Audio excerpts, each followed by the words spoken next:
So quick story, fourth generation funeral directors, over 100 years in the family, and when we lost my dad in 2013, we didn't know where to bury him. Wow. So here we are, and there's a family debate. You should go here, you should go there. And I used to joke with him, Dad, where do you want to go? He's like, well, my mother and father are here, but this is closer. You'll come see me on funerals. And so when he actually passed away, we had no cemetery plot. Wow. So it's a little embarrassing, but that was the truth. Helen, it was in the video, touched on essentially the importance of pre-planning and the benefits of pre-planning. First of all, your wishes are known.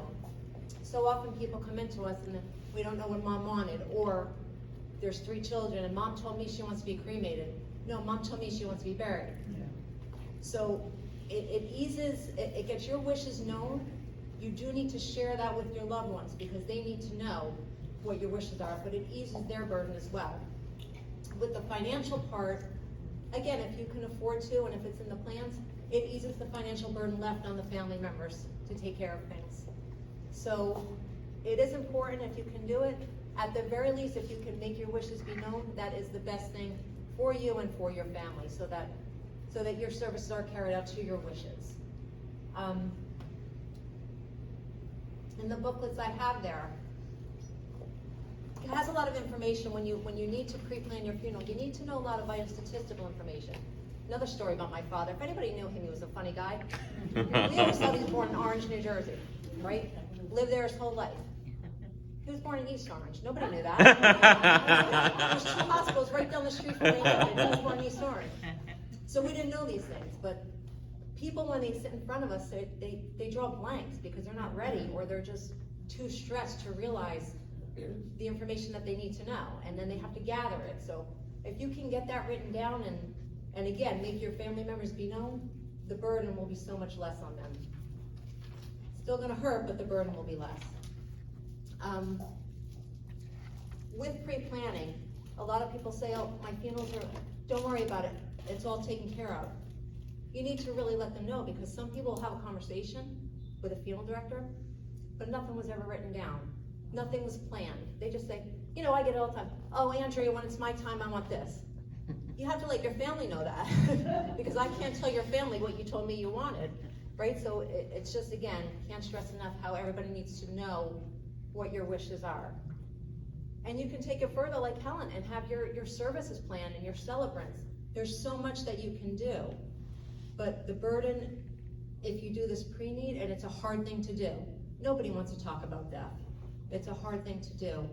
But if you can get it done, the burden is so much less. I can't stress that enough. That being said, there are legalities. New Jersey has lots of laws, as we all know. A lot of people don't realize that there's an hierarchy of who can control your funeral.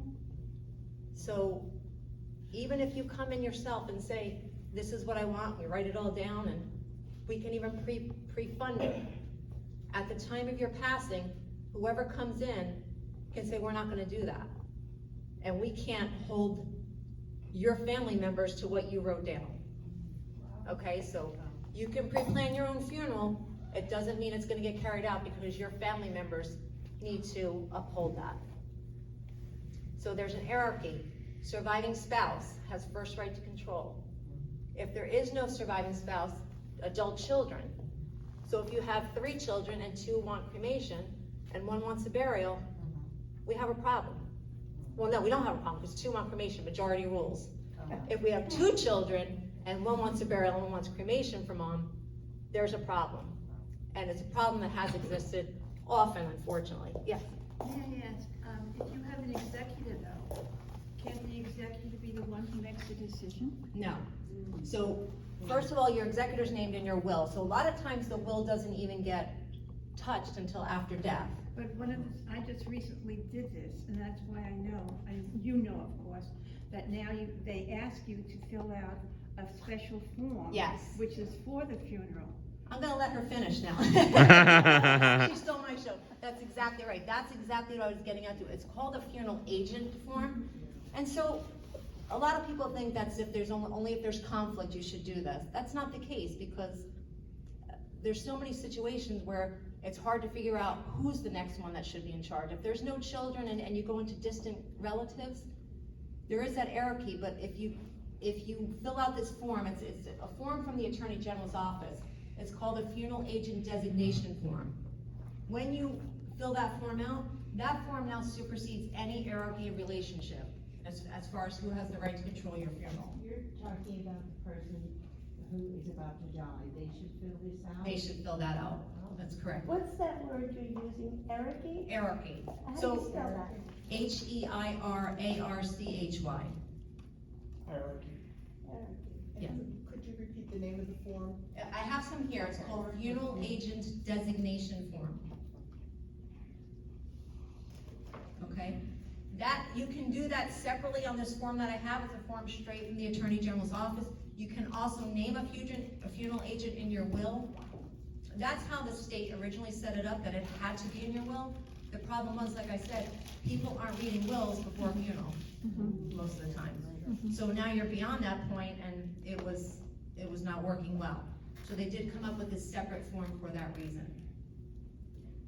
So it's a very. Spouse has First, supersedes that? correct.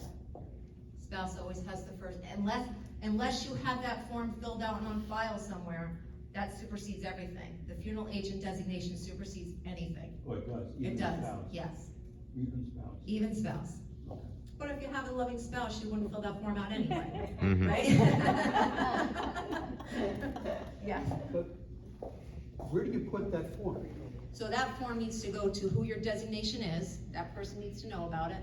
If you have a funeral director you're going to be using, you would put it on file with them. You can put a copy in with your will, you can keep several copies, it has to be known though, that's the problem. If you fill it out and put it in a drawer, it's useless. Put it in your safe deposit box, that gets It's lost. useless, yeah, because no one ever knows where the key is. So, Does it need to be notarized? it does, it has to be signed in front of 2 witnesses and it has to be notarized. It does. But that's only if your, executor is not in charge. The executor has no control over a funeral, unless you're named as the executor and the funeral agent. Okay, you have no control over the funeral unless you're directly named. There's specific language that has to be in the will, according to the law. So if that's not in the will, and you're not named as the funeral agent, you're only the executor, executor carries no weight on the funeral services. Okay, keep in mind, a will cannot be probated for 10 days after death. So nothing in that will comes to be until it's probated and put in force.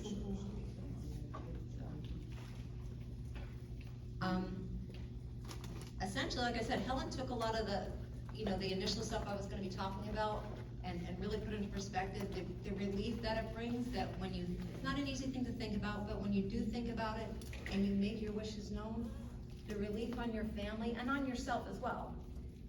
It's free. It is freeing. It is. Is it time for questions? Sure. I prepay my nearly disabled daughter's funeral. Just give her the microphone. Here, I'll turn around. No, take the microphone so we can all hear you. Right there. I'm preparing my daughter's, my learning disabled daughter's funeral. Should I be prepaying on my own? Is that common to prepay? And can I do some of this paperwork before I even get sick? Okay, the answer to both is yes. If she has funds, I don't know if she has funds of her own, if she's on Medicaid, Yeah. the thing to do would be to use her funds. So you're never obligated to prepay a funeral, that's up to you. Yeah, by her funds, you mean the money she gets from the state? From the state. And that's what I'm doing. Right. Now I'm asking about myself. For yourself, Yeah. you can certainly prepay yours. When you prepay a funeral, there's 2 designations. The first is revocable. That means you're paying on your own free will, you don't have to do this, there's no state monies involved. You just wanted to get it taken care of for your survivors, to relieve that financial burden. Absolutely fine. If you're in a Medicaid situation, and you have to go through a spend down process, or a child with disability who is on a state-funded program, and you wanna pre-plan and pre-fund their funeral, that's designated as irrevocable. The difference is with those accounts, whatever monies are in an irrevocable account at the time of the funeral, if they are not used for the funeral, they go directly back to the state of New Jersey. Okay, there's no balance due to a family, so anything left over goes back to the state because the state's been funding their medical bills for so long. Another question on a disabled child. Would it be a good idea if I got one of my other children involved in, knowing how to handle their sister's, funeral? You know, actually, the mass, the service? Yes. Is it a good idea to write that down? Absolutely. Yeah, the more that we write down, the more that we share with our families and our loved ones, the less burden it will be. It's just, I don't know if anybody in here has pre-planned or pre-funded, or, it just takes so much stress off, and you can do it with a clear thought, as opposed to under stress and under duress, and especially if it's been a sudden passing. Yes? Can you just go over like what you can actually pre-fund and pre-plan, like just for example, like you provide a service. Can somebody prepay, pre-fund that service that the memorial home will require? Yeah. And what is your interaction, when you have an interaction with, assume you have a plot at a cemetery? Is that under your control? Do you have access to that? Do you check out, okay, if they have a plot at such and such a cemetery, how do we get it, how do we work that connection? Do you get involved in that also? So- And can we pre-fund that also? Yes. So what happens if you were to make an appointment to pre-fund? We go through the exact funeral services that you would want for yourself, and we itemize the cost of that funeral at today's prices. There are, and yes, if we knew a cemetery, if there was already a plot somewhere, we would contact that cemetery, find out their current fees. Everything would be put into that estimate. There are different funding vehicles. A check never goes to the funeral home in the state of New Jersey. It has to go into an interest-bearing account. It could be a pre-need insurance policy, a pre-need trust account. Can never go directly to the funeral home. But in that pre-need, if the account is revocable, you can include all of that, okay? If the account is irrevocable, again, that's if we're under state assistance or receiving monies from the state, then you are limited as to what you can do. But certainly a cemetery would be allowed. They don't allow for your family to drive up in limousines. They don't allow for you to pay for flowers. You know, the essential funeral items are all allowed, regardless. But as long as it's revocable, you can fund for anything that you might want, anything your wishes might be. Any other questions? Would you suggest, someone my age coming, making an appointment and maybe speak with you or Michael or whoever? Absolutely. Ahead of time? The appointments are, there's no charge to come in and sit down and talk, because a lot of people don't even know what the options are. You know, it used to be, I'm thinking, yeah. a lot of years ago when I started, there was what they called the traditional funeral. Okay, you had a wake, you had the church, you had the cemetery. There's so many different things people are doing today, and things a lot of people don't know about, and things they aren't sure about, if say, if the Catholic Church allows for this. You know, at one time, the Catholic Church did not allow for cremation, and now they do. But now they allow for cremation. They don't want the ashes sitting on the shelf, right? They still want the ashes buried or entombed in a cemetery. Am I right, Father Matthew? Correct. Okay. Or they would prefer they're not spread or divvied up amongst family and those things. Again, out of the integrity of the person, you know, and the respect of the body. So even if you just have questions, and you don't have to come in and say, this is what I want, you can come in and say, what are my options? What are things I can and can't do? You know, there's just so much, and you just call and make an appointment, and, yeah, and it doesn't have to be with me. It can be- Yes. Can you also, if we go to you, you can find us a cemetery plot, and we need to visit cemeteries ourselves? So that you have to do yourself because of the different locations that are available. We don't know what graves are available, what spaces, and especially if it's a mausoleum. There's all different price ranges for them. So you would first do that, and then come to the area, have Yes. such and such a place set up, and you will keep track of that? Correct. When the funeral time comes down, you say, hey, you already got a plot. Yeah. Yep, your file stays in our records, and if at need, we pull that file and everything is there for us to. Again, I'm not gonna stress enough the importance of sharing it with your family and your loved ones, so that they know what your wishes are and what should be happening. Yep. Any other questions? This is such a beneficial time for you to get it talking about this. There are people here. Absolutely. You know, They think they're gonna there's live so much forever. information that you're giving that people are just not aware of, and it's a shame. It's, you know what, a lot of people are afraid to talk about that, unfortunately, but It's part of life. it is part of life, but, you know, we'd be happy to sit down and talk, and if you wanna share with a friend and say, just go talk and see what the options are, whether it be one of the priests or one of the funeral homes, or just to know what the options are and what needs to be done and what will save your family. The beginning for us was a neighbor was taking care of her husband, and I was taking care of my mother. And she said, they're opening new plots up at St. Mary's. She went and got so many. And I mentioned it to my husband. We were just dropping by one day, he said, we never did that, so let's do it now. Well, that was just like jumping off Yeah. the jogging board right there. And now St. Mary's has no plots available. So they've got mausoleums, but they don't have any plots, so it's, you know, yeah, the planning is, Yeah. yeah. So thank you.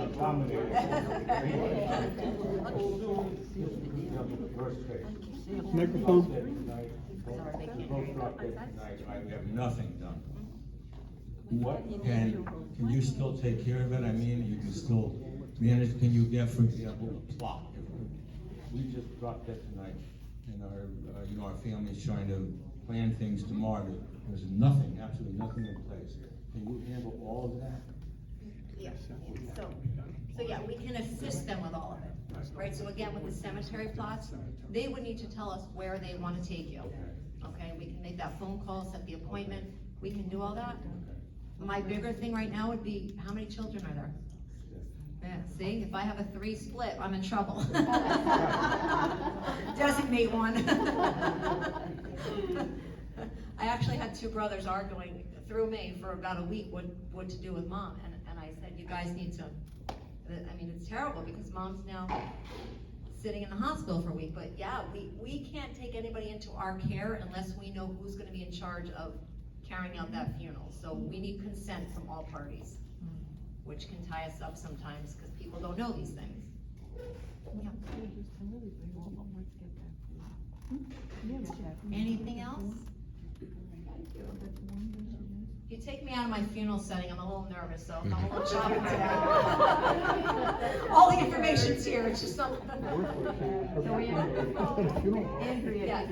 just sign this form and have that in an available place, there should be no problem. There should be no problem. I want a form. Can we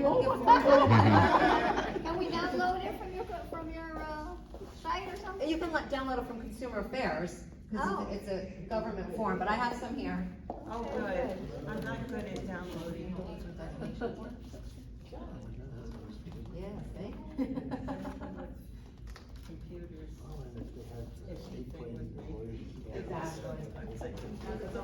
So Father Matthew just made a comment, if you have estate planning attorneys, they should be handing this to you. I can't tell you how many aren't aware of this form, or they'll just put it in the will, so it's really great to, you know, even if you have you wanna put your spouse down as a funeral agent, there's a successor agent you can name too. So in your situation, God forbid something happens to both of you tonight, and you have a successor agent named, that person takes charge. Again, as with your wishes, this needs to be known by your loved ones, by your family, especially who that designated person is. Is this required for every This is funeral, not or- required. Not required, but This is if, particularly if there's a little dissension in the family, I guess that helps identify somebody to be in charge. Yes. Yeah, because like I was saying, Father Matthew, if there's 2 children, one wants burial, one wants yeah, cremation, yeah. I'm at a standstill. All the more reason for somebody to have to be planned. This is no long money. Mind you, I can't get I my mean, own actually, beer. look at it, it's a very simple form, it's name, information, and. Each individual needs one. right? Yes, yes. You can't do it. No. She can name you can name her, we should both have a successor. But again, if there's a surviving spouse, it's a, you know, and you know the wishes, you don't need this form. Yes, you have to survive. But it doesn't hurt in any way. If you have like that, It you doesn't. don't have to work. It's really for the person. Yeah, right. If Yeah. we don't do this now, Any other you questions? know, if we don't do this now, when you drop dead, they're not gonna know what to do. Well, thank you all for being here today, I hope this was helpful and. Thank you. Yeah. You're welcome.